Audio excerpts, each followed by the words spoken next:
Good morning everyone. Happy Saturday sa lahat. Ito na naman tayo, part ng ating exercise sa katawan habang 6 o'clock pa ng umaga. Papawis muna tayo.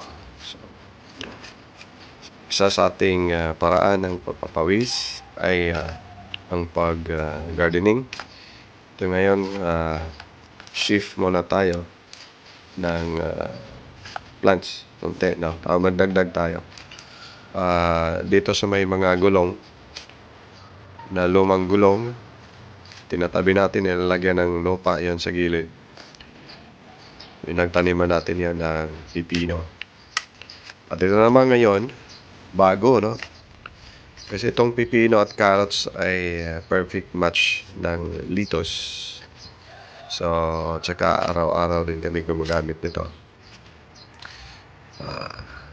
Mas maganda magtanim tayo, ano? So, bilang paghanda sa ating taniman, yung kamang taniman para sa ating carrots, ay mainam na pinaghalo natin yung lupa at saka carbonized rice hull at saka yung medyo nabubulok na rice hull. So yung combination dyan, yung lupa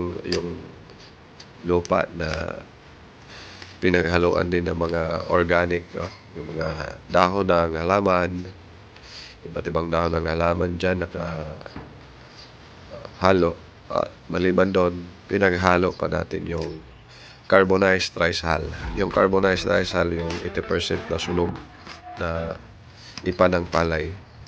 Tsaka yung lumang ipa ng palay o rice hull. Good. Mix natin ng maigi.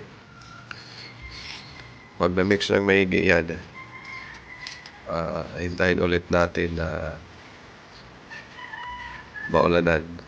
O kung walang ulan, dinidiligan natin yan para maging tamang-tama yung pagka-prepare ng lupa. So habang nag-prepare ng lupa, mayroon tayo sa gilid ng kaso. Nagluluyong tayo. Ano ba yung luyong? So sowing tayo habang pinapatubo ka natin yung mga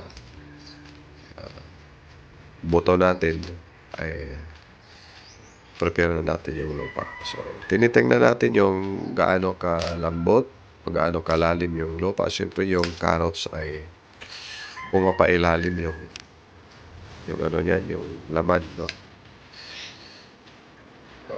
Pahaba kasi yan pero pailalim yung pagtubo. So kailangan yung lupa natin dyan ay malambot at saka medyo aabot siya ng 1 foot or 12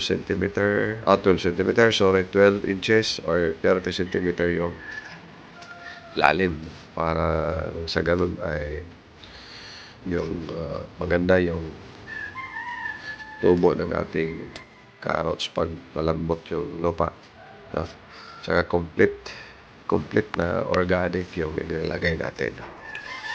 So tawag niyan, bago natin itatanim yung mga punla natin, ay kailangan ready na, may nakabasal na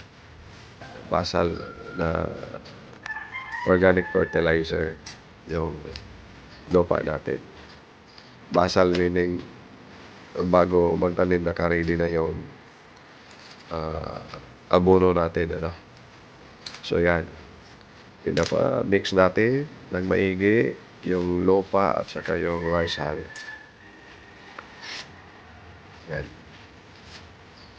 tinitest pa natin yan mamaya, kung gaano kalalim na sa pamagitan ng pagtusok ng pala, no, sa gitna. So yan mga kaibigan, just an exercise. Weekend po ngayon, Saturday yun, bodybuilding na naman.